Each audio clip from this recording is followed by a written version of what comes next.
Learning programme. तो विद्यार्थी मित्रों, 8मा धोरणनी अंदर આપણે યુનિટ 1 ક્યુ ફોર ક્વેશ્ચન એનો અત્યારે અભ્યાસ કરી રહ્યા છીએ। આપણે મેઇન ટેક્સ્ટ સમજ્યા પછી ચોપડીની અંદર ટેક્સ્ટબુકમાં જે ક્વેશ્ચન આન્સર હતા કે જે પેરેગ્રાફ આપ્યા વગરના હતા તે આપણે સમજ્યા અને લખ્યા। એના પછી આના અગાઉના લેક્ચરમાં લેક્ચર નંબર 11મા લેક્ચરની અંદર આપણે આઈડિયલની સ્વાધ્યાય પોથી એક્ટિવિટી 4નો પહેલા પેરેગ્રાફ ઉપરથી જે ક્વેશ્ચન આન્સર હતા તે પણ જોઈ ગયા છીએ કે આપણે ત્યારે જોયું હતું પહેલો પેરેગ્રાફ અને તેના આધારે કુલ 8 પ્રશ્નો તમને આપેલા હતા। એ 8 પ્રશ્નો શું કહેવા માગે છે તે અને તેના જવાબ પણ આપણે વ્યવસ્થિત રીતે બોલપેનથી લખી ગયા છીએ। તો હવે આજના આ લેક્ચરમાં આપણે લઈશું એના પછીનો નેક્સ્ટ પેરેગ્રાફ। તો વિદ્યાર્થી મિત્રો, બોલપેન લઈને રેડી થઈ જાઓ।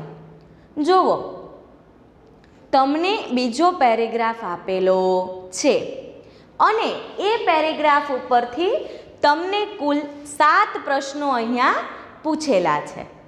તો આપણે શું કરવાનું છે? પહેલા પ્રશ્ન વાંચવાનો, એને સમજવાનો અને યુનિટ જો આપણે પરફેક્ટ સમજ્યા હોય તો પેરેગ્રાફ વગર પણ આપણે અમુક પ્રશ્નોના જવાબ તો આપી શકીશું।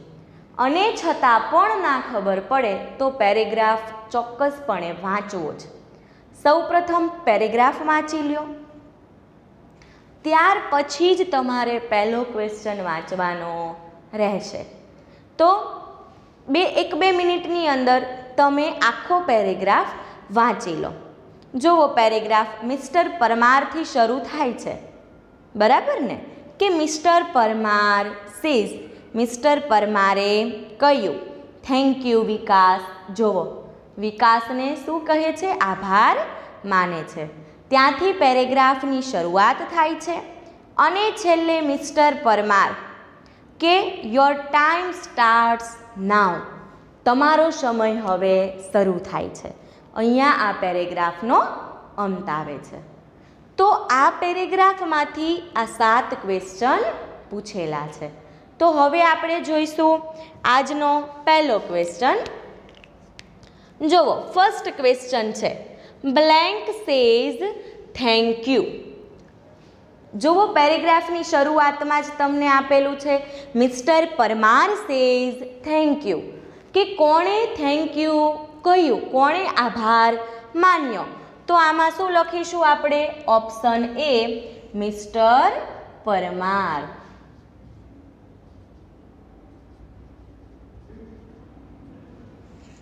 બરાબર?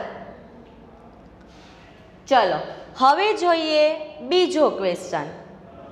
whom does Mr. Parmar wish all the best? whom એટલે કોને? does Mr. પરમાર કે મિસ્ટર પરમારે કોને વિશ એટલે કે અભિવાદન કર્યું, ઓલ ધ બેસ્ટ। જુઓ, કોઈ પરીક્ષા આપવા માટે જતું હોય, કોઈ સારા કામ માટે જતું હોય તો આપણે કહીએ છીએ ને wish you all the best, બરાબર? તો મિસ્ટર પરમારે આવું ઓલ ધ બેસ્ટ કોને કહ્યું હતું, કોને કહ્યું છે? અહીંયા જુઓ ડઝ છે એટલે આપણે હતું પ્રયોગ નહીં કરીએ, છે એવું આપણે બોલીશું। તો ચલો, મિસ્ટર પરમારે કોને કહ્યું ઓલ ધ બેસ્ટ એમ? ફટાફટ વિચારો। ખૂબ સરસ, શું આવશે? તો પાર્ટિસિપન્ટ્સ, જેને ભાગ લીધો હતો એને wish you all the best કહ્યું। તો પહેલાં કર્તાથી શરૂઆત કરીશું, મિસ્ટર પરમાર। જુઓ, અહીંયા વિશ છે અને અહીંયા છે does.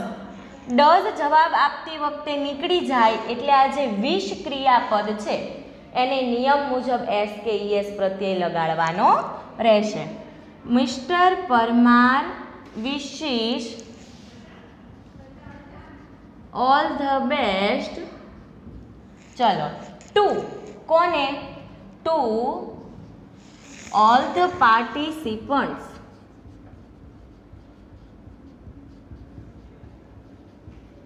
To all the participants. તો આ થઈ ગયો આપણો બીજો આન્સર. હવે જોઈએ આજનો ત્રીજો question. What is the name of the first round? What એટલે થશે શું, નેમ એટલે થશે નામ, અને ફર્સ્ટ રાઉન્ડ એટલે પહેલો રાઉન્ડ. આપણા પહેલા રાઉન્ડનું નામ શું છે? ચલો, શું નામ છે પહેલા રાઉન્ડનું?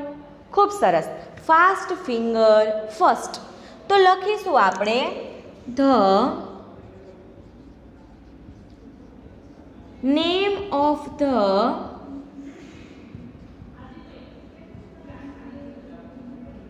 First round is fast finger first. આ થઈ ગયો આપણો ત્રીજો જવાબ. તો હવે ચોથો question. What is the rule of the first round? એટલે પહેલા રાઉન્ડનો રૂલ એટલે કે નિયમ શું છે? પહેલા રાઉન્ડનો નિયમ શું છે? તો જુઓ, મિસ્ટર પરમારે પેરેગ્રાફ આપણને જે આપેલો છે એમાં છેલ્લે વાંચો, એમાં સમજાવેલું છે કે તમને સ્ક્રીન ઉપર એક પ્રશ્ન આપવામાં આવશે. એટલે a question is given on the screen and in maximum 7 seconds, વધુમાં વધુ 7 સેકન્ડની અંદર પાર્ટિસિપન્ટ અથવા તો કોન્ટેસ્ટન્ટ હેવ ટુ ગીવ આન્સર. અને એટલી જ વારમાં સ્પર્ધકે જવાબ આપવાનો રહેશે. પછી જે સ્પર્ધકે સૌથી ઝડપી જવાબ આપ્યો હશે તે વિજેતા બનશે. The contestant with the quickest answer, ખૂબ જ ઝડપી જવાબવાળો will come to the smart seat, તે જ આ સ્માર્ટ સીટ ઉપર ક્વિઝ રમવા માટે આવી શકશે. આવો નિયમ મિસ્ટર પરમારે સમજાવ્યો હતો. તો આપણે લખીશું કે પહેલા રાઉન્ડનો નિયમ શું છે? તો a question is given on the screen and in maximum 7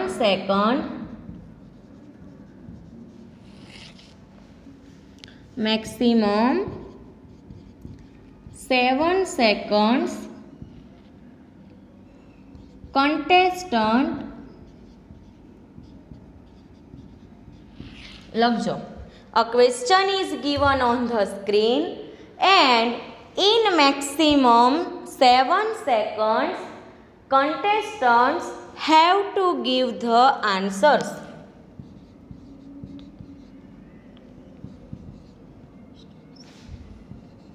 Have to give the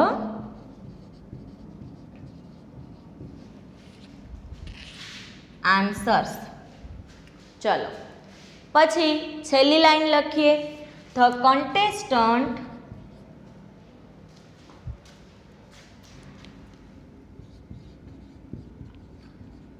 contestant with the quickest answer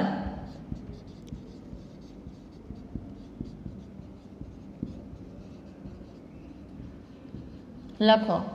The contestant with the quickest answer અથવા તો quickest finger બંને લખી શકશો. will come to the smart seat, will come to the smart seat.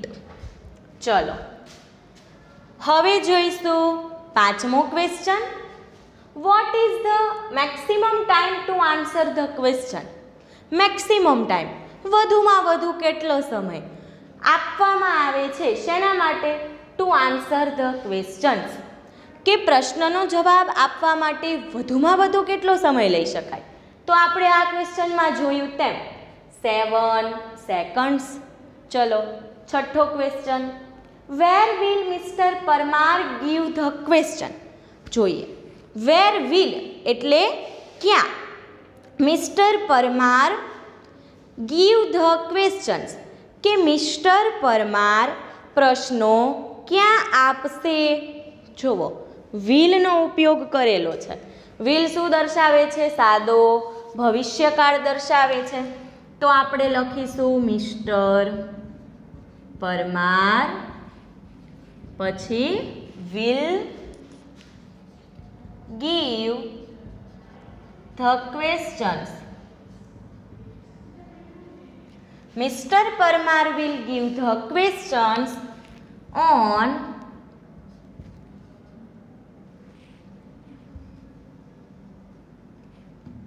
contestants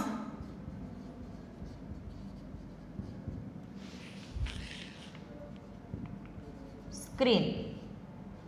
computer screen लखीए, contestants computer screen.